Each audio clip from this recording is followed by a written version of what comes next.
Hello everyone. তো সেদিন চলে গেছিলাম সকাল সকাল ঘুম থেকে উঠে রেডি হয়ে ট্রেনে করে কোথায় যাচ্ছি বলছি আমার ছোট্ট সোনাকে নিয়ে চলে গেছিলাম চিড়িয়াখানায়। ট্রেন থেকে নেমে পড়েছি শিয়ালদা থেকে আমরা বাস ধরবো। ছোট্ট পাপা তার পাপার হাত ধরে চলছে বাস ধরার জন্য।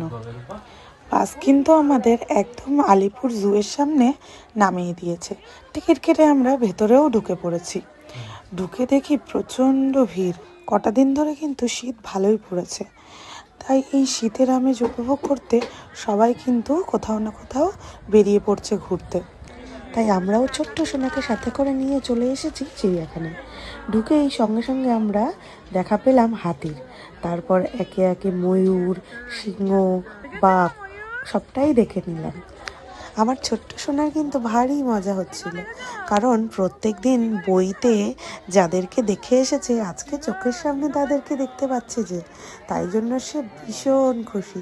এই দেখো ময়ূরটা কি সুন্দর পাখনা মেলে দাঁড়িয়ে আছে। ও দেখে বলছে, এই যে ময়ূর, আমি তো বইতে পড়েছিলাম। তারপরে হাঁটতে হাঁটতে ক্লান্ত হয়ে গেছে, কিন্তু দেখতে তো হবেই, তাই পাপার কাঁধে উঠে গেছে। কাঁধে উঠে দেখছে। কি করবে বলো ছোট্ট মানুষ, আর তার সাথে এত ভিড়, প্রচুর লোকজন এসেছে।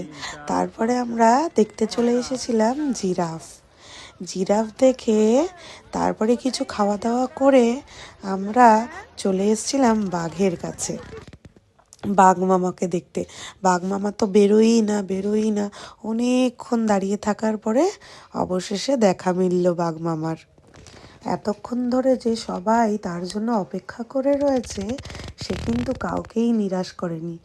সে বাইরে বেরিয়ে এসে একবার এপাশ একবার ওপাশ সবার সামনে দিয়ে হেঁটে হেঁটে বেড়াচ্ছিল, যাকে সবাই ওকে দেখতে পায়। তারপরে চলে এসেছিলাম বাকি যেগুলো ছিল সেগুলো দেখতে।